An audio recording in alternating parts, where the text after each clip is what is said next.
انسان اس دنیا میں نہ ہی تو اپنی مرضی سے آیا ہے اور نہ ہی اس دنیا سے اپنی مرضی سے جائے گا۔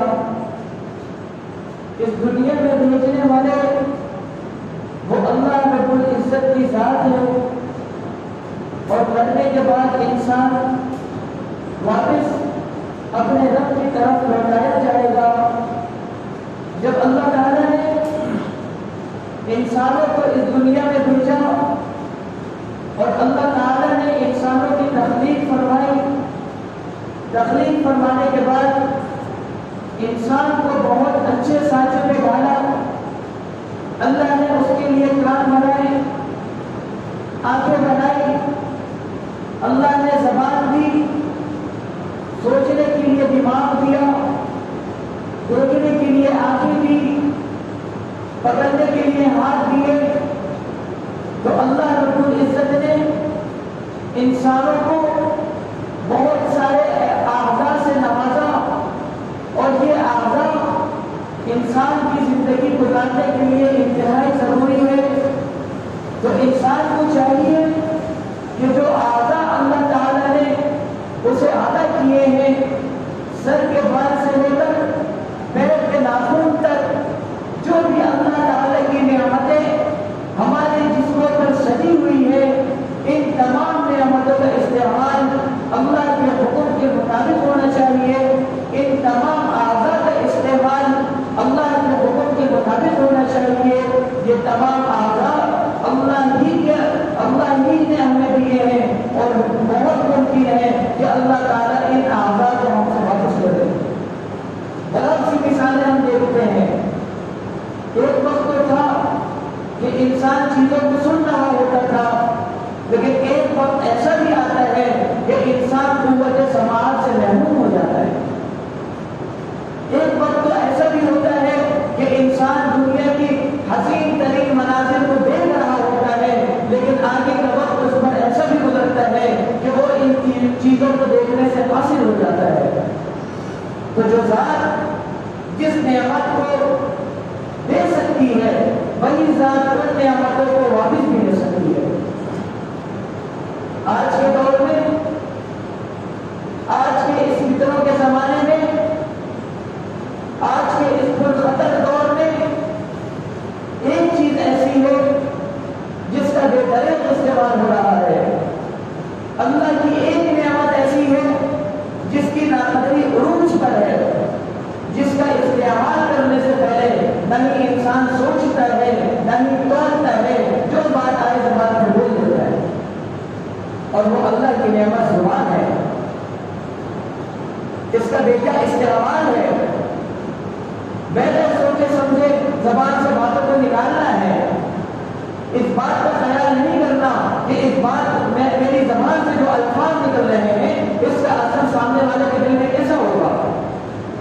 بالکل بے فکری ہے، احساس ہی نہیں ہوتا۔ ہم زبان سے کچھ بھی کہتے چلے جاتے ہیں، سامنے والے کے جذبات کا ہم خیال نہیں کرتے، جو منہ میں آئے بول دیتے ہیں۔ یا سامنے والے کو آپ نے اپنا در خرید غلام بنایا ہوا ہے، یا آپ اسے بازار سے خرید کر لے کر آئے ہوئے کہ میرا جو مرضی دل چاہے گا ہم تمہارے ساتھ وہ کریں گے؟ نہیں، جس طرح آپ اللہ کے بندے ہو، آپ کا جو مخاطب ہے وہ بھی اللہ کا بندہ ہے۔ اللہ کے ہاں آپ میں اور دوسرے بندے کی حیثیت میں کوئی فرق نہیں، دونوں ایک جیسے۔ تو کسی کو کیا حق پہنچتا ہے کہ وہ زبان سے کسی دوسرے کو تکلیف پہنچائے؟ عربی میں ایک مقولہ بہت مشہور ہے، اللسان جرمہ صغیرہ وجرمہ کبیرہ۔ یہ زبان ایک ایسی چیز ہے جو جسامت کے اعتبار سے تو بہت چھوٹی ہے، بہت چھوٹی ہے، وجرمہ کبیرہ، لیکن اس زبان سے ہونے اور نکلنے والے جو کلمات ہوتے ہیں اور اس کلمات کے عوض جو جرم کا مرتکب انسان ہو جاتا ہے وہ بہت بڑا ہے۔ اس زبان ہی کے ذریعے سامنے والے مسلمان کا دل ٹوٹ جاتا ہے۔ یہ زبان ہی ہے جو انسان کو جہنم کے دہانے تک پہنچا دیتی ہے۔ یہ زبان ہی ہے جو آپ کی عزت اور ذلت کا زبان کی بنیاد پر آج ایک معاشرے کے اچھے انسان بن سکتے ہیں اور آج ایک معاشرے کے بدبخت اور بدتمیز انسان بن سکتے ہیں. انسان اپنے سامنے والے کو سب سے پہلے اس کی حیثیت کا اندازہ اس کے لباس سے لگاتا ہے, اس کے بعد اس کی حیثیت کا اندازہ اس کی زبان سے لگاتا ہے. بھلے ہی انسان نے جتنے اچھے کپڑے پہنے ہوں, مگر پتہ اس کی بہت شاندار ہو, لیکن جب وہ بات کرے گا اپنی زبان کو کھولے گا تو اندازہ ہو جائے گا کہ یہ بدبخت ہے کہ یہ نیک وقت ہے. تو میرے دوستوں, یہ زبان کا استعمال ہمیں بہت احتیاط اور سوچ سمجھ کے کرنا پڑے گا.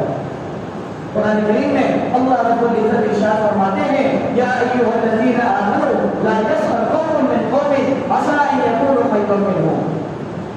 یہ ایک ایمان والوں, تم ایک دوسرے کا مذاق نہ اڑاؤ. ہو سکتا ہے جس کا تم مذاق اڑا رہے ہو وہ تم سے بہتر ہو, کسی بھی معاملے میں بہتر ہو, تقویٰ اس میں زیادہ ہو, وہ کوئی ایک ایسی نیکی کرتا ہو جو تم نہیں کرتے ہو, وہ چھپ کر کوئی کام کرتا ہو اندر کو راضی کرنے والا, یا ہو سکتا ہے اس نے دنیا میں کوئی اس طرح کی نیکی تو نہ کی ہو لیکن کوئی ایک نیکی ایسی کی ہو جو پوری زندگی کی تمہاری عبادات پر بھاری ہو. تو اس آیت سے ہمیں کیا بات سمجھ میں آ رہی ہے؟ ہم تو اپنی زبان سے طنز بھی کرتے ہیں, تانے بھی دیتے ہیں, دل بھی دکھاتے ہیں, کسی چیز کی پرواہ نہیں کرتے. چھوٹے بڑے کی تمیز ختم ہو گئی ہے. بچہ اپنے بڑوں سے ایسی زبانیں چلاتا ہے جس کی کوئی حد نہیں, اور بڑے اپنے چھوٹوں سے گالیوں سے باتیں کرتے ہیں. اگر کوئی ہم عمر ہے وہ دو ہم عمر لڑکے آپس میں گالیوں سے باتیں کرتے ہیں. یہ بد کلامی اتنی مشہور ہو چکی ہے, اتنی زیادہ ہمارے معاشرے کو خراب کر چکی ہے کہ ہمارے آج کا نوجوان اس کی زبان گالیوں سے صاف نہیں ہے, گالیوں سے خالی نہیں ہے, غلط باتوں سے خالی نہیں ہے. وہ ایک منٹ دیر نہیں لگاتا زبان سے اس کی گالی نکلتی ہے.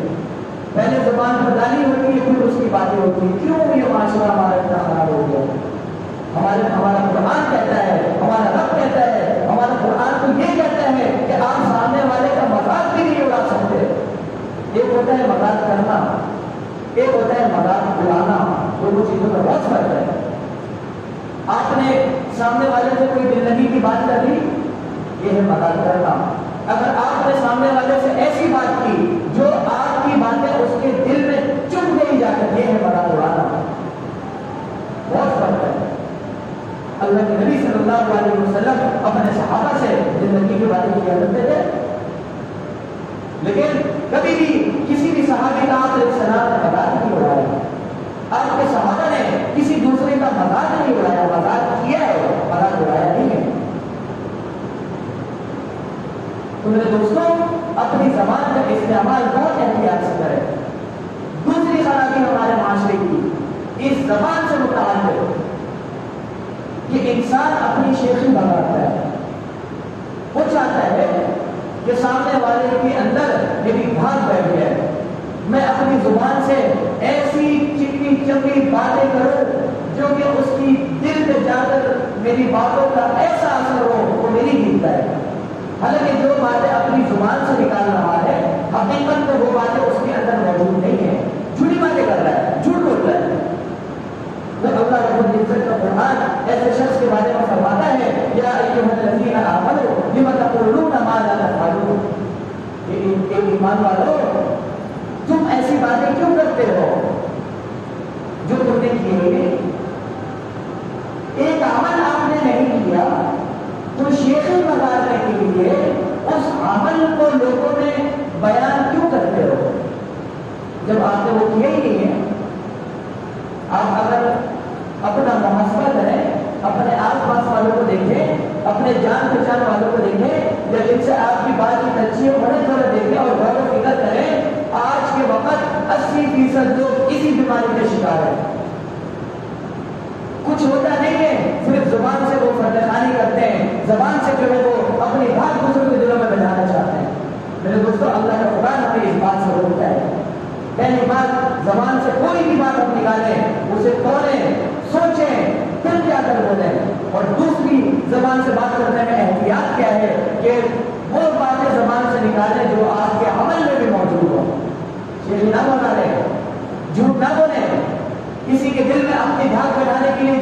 نہیں کریں، آپ قرآن کے حکم کی مخالفت کریں گے، آپ اللہ کے احکام کی مخالفت کریں گے، اگر آپ نے ایسا کیا اللہ رب العزت کے ہاں ایک مسلمان کو مسلمان کافروں کی زبان کی اتنی اہمیت ہے، تبلیغ والے بہت اس طرح کی مثالیں سناتے ہیں، اور حقیقت بھی یہی ہے کہ اگر 100 سالہ کافر، ایسا کافر کہ اس نے اپنی جوانی گناہوں میں کفر میں گزار دی، سود کمایا، حرام مال کھایا، حرام جمع کیا، بچوں کو حرام کھلایا، جوانی عیاشیوں میں گزار دی، بڑھاپے کا وقت آ گیا، کمر اس کی جھک گئی، ہاتھوں نے کام کرنا چھوڑ دیا، سر کے بال سفید ہو گئے، اب چل چلاؤ کا معاملہ ہے، آج نہیں تو کل یہ صاحب جو ہے وہ زمین کے پیٹ میں چلے جائیں گے، اس طرح کا معاملہ ہے۔ لیکن اللہ نے اس وقت بھی اگر اس کے دل میں بات ڈالی، اسلام کی طرف اس کی رغبت ہوئی اور اس نے اسلام کا کلمہ لا الہ الا اللہ محمد رسول اللہ اپنی زبان سے ادا کر دیا اور مسلمان ہو گیا، تو حدیث میں کیا آتا ہے؟ اللہ رب العزت پچھلے اس کے تمام گناہوں کو معاف فرما دیتے ہیں۔ اور اگر زبان سے کلمے کی گواہی دی، گواہی دینے کے بعد اس کا انتقال ہو جاتا ہے، ایسا شخص سیدھا جنت میں جائے گا، پچھلے تمام گناہ معاف، ایک بھی گناہ اس کے پلڑے میں نہیں، وہ بالکل صاف ستھرا جنت میں جا رہا ہے۔ یہ کس وجہ سے ہو رہا ہے؟ یہ صرف زبان کی وجہ سے ہو رہا ہے۔ زبان کے علاوہ کوئی دوسری ایسی چیز تھی جو اسے جنت میں لے جا سکے؟ سب سے بڑی رکاوٹ اس کے جنت میں جانے کی جو تھی وہ اس کا کفر تھا، اور اس رکاوٹ کو ختم کرنے والی ایک واحد چیز وہ زبان ہے۔ جب کوئی انسان، کوئی کافر توبہ کرتا ہے اور زبان سے اللہ کی توحید کا اقرار کرتا ہے، تو وہ فرشتہ اس کے اس کلمے کی ادائیگی کو لے کر آسمان کی طرف جاتا ہے، اوپر سے بھی ایک فرشتہ نیچے کی جانب کو آ رہا ہوتا ہے، نیچے سے جانے والے فرشتے کی ملاقات اوپر سے آنے والے فرشتے سے جب ہوتی ہے تو اوپر سے آنے والے فرشتہ پوچھتا ہے کہاں جا رہے ہو، کہاں جا رہے ہو؟ تو یہ فرشتہ جو اس بندے کے کلمے کو لے کر آسمان کی طرف جا رہا ہوتا ہے، وہ کہتا ہے فلاں آدمی نے اس وقت کلمہ پڑھا ہے، اللہ کی توحید کا اعلان کیا ہے، میں اس کے لیے مغفرت کا فرمان لے کر جا رہا ہوں، اس کے گناہ اللہ نے معاف کر دیے، پچھلے تمام گناہوں کو ختم کر دیا، جتنا اس نے حرام کمایا ہو، جتنا اس نے گناہ کے کام کیے ہو، عیاشی کی ہو، زندگی گناہوں کے دلدل میں گزار دی ہو، اللہ معاف کر دیں گے۔ تو یہ اتنے پہاڑوں جتنے گناہوں کو معاف کروانے والی چیز کیا ہے؟ یہ زبان ہے، اور یہی زبان آپ کے اس پہاڑ جتنے نیکیوں کو کھا جائے گی، آپ کو جنت کے کنارے پہ لا کر کھڑا کر دے گی۔ بہت احتیاط کی ضرورت ہے میرے دوستو۔ اللہ رب العزت کا معاملہ اللہ رب العزت کے بندوں کے ساتھ اس طرح کا عجیب ہے، اگر میں آپ کو ایک مثال دوں بات اچھے سے سمجھ میں آئے گی۔ اگر ہم دنیا کی عدالت کا معاملہ دیکھتے ہیں تو ہمیں کیا سمجھ میں آتا ہے کہ کسی نے دوسرے شخص پر کوئی مقدمہ درج کروایا، عدالت میں اس کی پیشی ہوتی ہے، قاضی صاحب جو ہے اس کا نام اور اس کی ساری تفصیل لکھتے ہیں، مقدمے کو بھی لکھا جاتا ہے، اور مقدمہ لکھنے کے بعد مدعی کو بلایا جاتا ہے اور کہا جاتا ہے کہ اس پر اپنا دعویٰ ثابت کرو۔ اگر مدعی اپنا دعویٰ ثابت نہ کر پائے تو قاضی صاحب اس شخص کو باعث بری کر دیتے ہیں، دعویٰ ثابت نہ ہو وہ باعث بری کر دیا جاتا ہے۔ لیکن ایک چیز جو نقطے کی میں آپ کو بتانا چاہتا ہوں، قاضی صاحب نے جو مکتوب لکھا ہوتا ہے کہ فلاں شخص کو فلاں جرم میں فلاں تاریخ کو قاضی کے پاس پیش کیا گیا، عدالت میں پیش کیا گیا، وہ اس تحریر کو محفوظ کر دیا جاتا ہے۔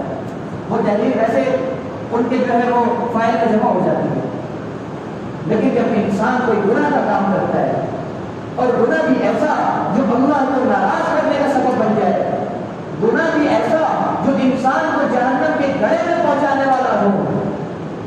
اتنے بڑے بڑے گناہوں کے بعد جو انسان اللہ رب العزت کی طرف متوجہ ہوتا ہے، اس زبان سے توبہ کی کلمات کو نکالتا ہے اور اپنی آنکھوں کو آنسو سے نم کر دیتا ہے اور اس کے دل میں جہنم کا خوف اور اللہ کا ڈر پیدا ہو جاتا ہے، تو اللہ رب العزت کیا کرتے ہیں؟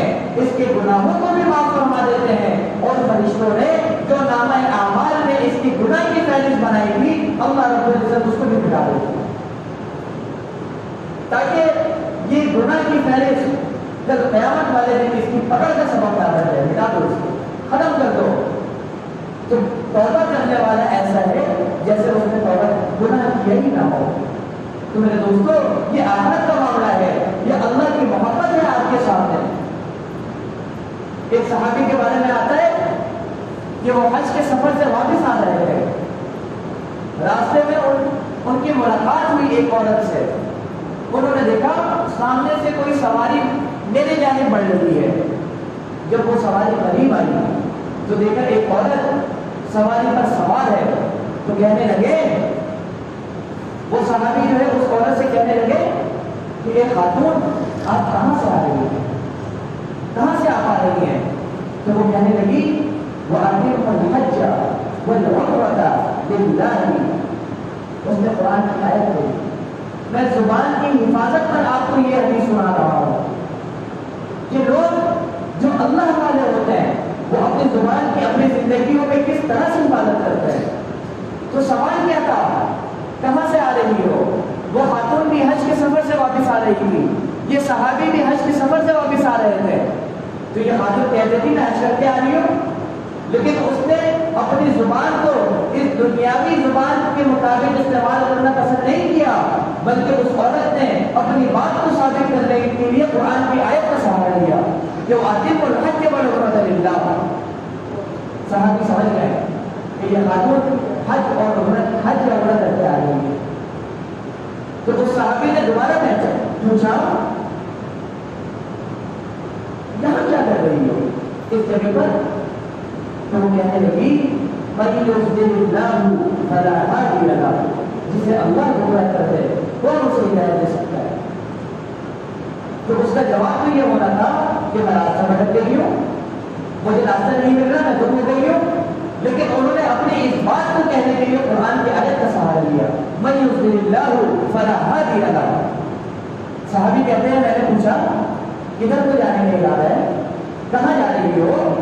وہ کہنے لگی ادخلوا مصر ان شاء اللہ آمنین. قرآن کی آیت تلاوت کی. اس خاتون کو کہنا چاہیے تھا کہ میرا شہر جانے کا ارادہ ہے، لیکن وہ اس خاتون نے اپنی زبان کو ایک دنیاوی مقصد کے لیے استعمال کرنا دنیاوی زبان کے حساب سے مناسب نہیں سمجھا.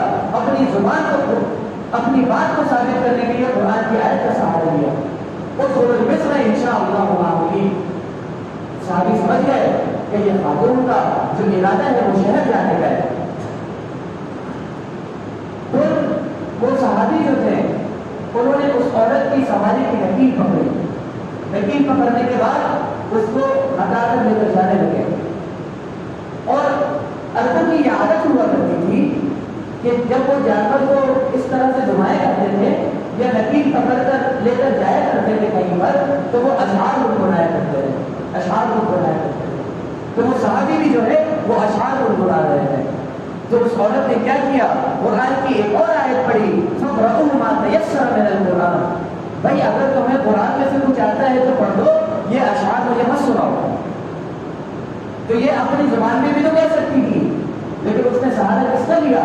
قرآن کی آیت کا لیا، تاکہ میری بات بھی مکمل ہو جائے اور مجھے ثواب بھی مل جائے. میرا یہ وقت میری زبان سے ایسے کلمات نہ نکل جائیں جو اس دنیاوی مقصد کے مطابق ہو اور جس کا مجھے نہ کوئی ثواب ملے، یا کوئی ایسی بات میری زبان سے نکل جائے جو اس سامنے والے کے دل پر اثر کر جائے.